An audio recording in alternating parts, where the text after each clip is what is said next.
वर्णिवेशरमणीय दर्शनं मन्दहासरुचिरान्नाम्बुजं पूजितं सूर्यनरोत्तमैर्मुदा धर्मनन्दनमहं विचिन्तये। असतो मा षड्गमय तमसो मा ज्योतिर्गमय मृत्युर्मा अमृतं गमय। ओम शांति शांति शांति। अस्मद्गुरुसमारम्भां नाथयामुनमध्यमां लक्ष्मीवल्लभपर्यन्तां वंदे गुरुपरंपरा। આજની જ્ઞાન સભાની અંદર પધારનારા બધા જ ભગવદ્ ભક્તોને વેદાંતાચાર્ય, પુરાણ ઇતિહાસાચાર્ય, એમએ ફિલોસોફી શાસ્ત્રી રાકેશભાઈના હેતપૂર્વક જય સ્વામિનારાયણ.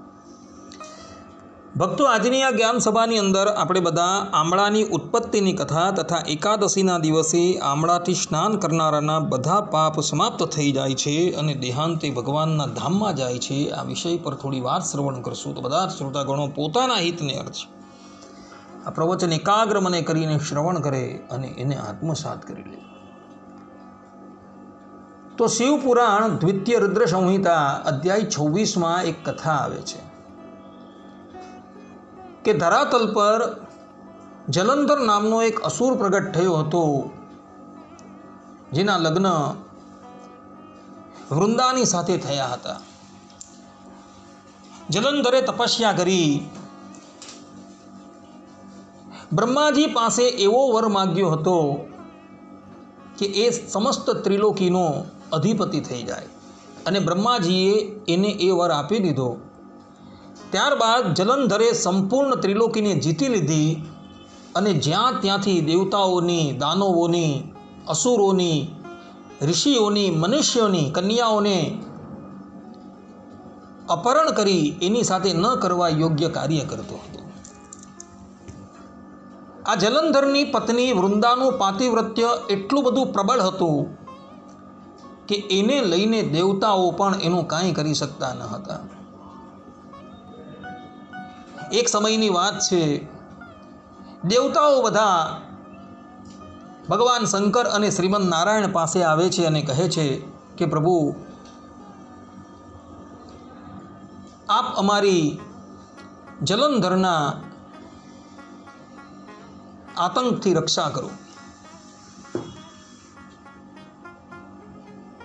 દેવતાઓની વાત સાંભળી ભગવાન શંકર અને ભગવાન વિષ્ણુ એને આશ્વસ્ત કરે છે અને પછી ભગવાન શંકર પોતાની સેના લઈ જલંધરની સાથે યુદ્ધ કરવા માટે જાય છે.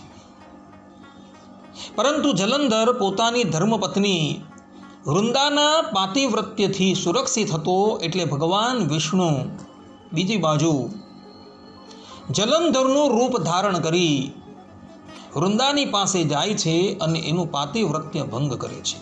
અને પેલી બાજુ જલંધર ભગવાન શંકરના હાથે વીર ગતિની પ્રાપ્તિ કરે છે. જ્યારે વૃંદાને ભગવાન વિષ્ણુનો ભેદ ખબર પડે છે એટલે ક્રોધાયમાન થઈ ભગવાન વિષ્ણુને પથ્થર થઈ જવાનો શાપ આપે છે, જેને લઈ ભગવાન વિષ્ણુ પથ્થર થઈ જાય છે અને શાલિગ્રામ શિલાના રૂપમાં બિરાજમાન થઈ જાય છે. ત્યારબાદ વૃંદા પોતાના પતિ જલંધરના શબને ભેટીને ચિતામાં ચડી જાય છે અને સતી થઈ જાય છે.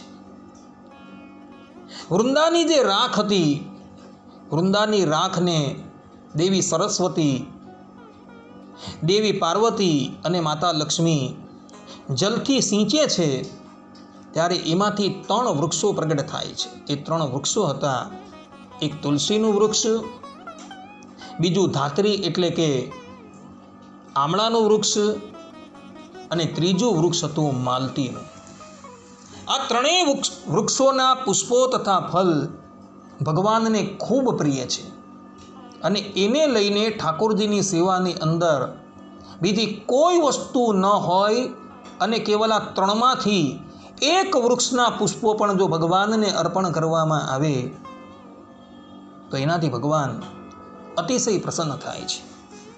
ધાત્રીના વૃક્ષના ફળ જે છે એ આમળાના નામથી ઓળખાય છે. આ પ્રમાણે આમળાની ઉત્પત્તિની કથા શિવપુરાણની અંદર જોવા મળે છે.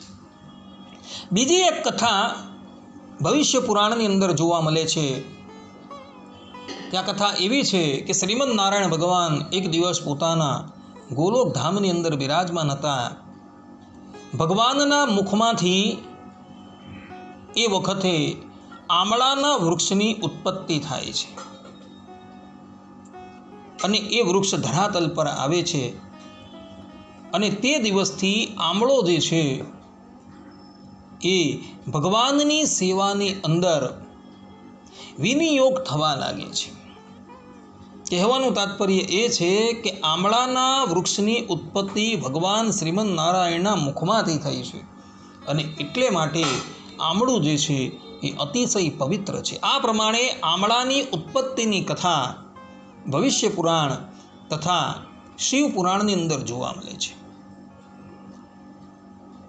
પદ્મપુરાણ સૃષ્ટિખંડ 62મા અધ્યાયના 7મા શ્લોકમાં ભગવાન શંકર પોતાના સ્વમુખે કહે છે કે એકાદશ્યામ પક્ષયુગે ધાત્રી સ્નાનમ કરોતિ યહ સર્વ પાપમ ક્ષયમ યાતિ વિષ્ણુ લોકે મહીયતે. અર્થાત કે જે બંને પક્ષોની એકાદશીના દિવસે આંબળાથી સ્નાન કરે છે તેના બધા પાપ સમાપ્ત થઈ જાય છે અને દેહાંતે એ વિષ્ણુ લોકમાં સન્માનિત થાય છે, અર્થાત કે વિષ્ણુ લોકને પ્રાપ્ત કરે છે. આ પ્રમાણે ભગવાન શંકર અહીં પોતાના સ્વમુખે કહે છે કે જે પણ કોઈક મનુષ્ય બંને પક્ષની એકાદશીના દિવસે આમળાથી સ્નાન કરે છે, અર્થાત કે આમળાનો રસ કાઢી એ રસ પાણીમાં નાખી એના દ્વારા સ્નાન કરે છે તો એના બધા જ પાપો સમાપ્ત થઈ જાય છે અને દેહાંતે વિષ્ણુ લોકની અંદર જાય છે.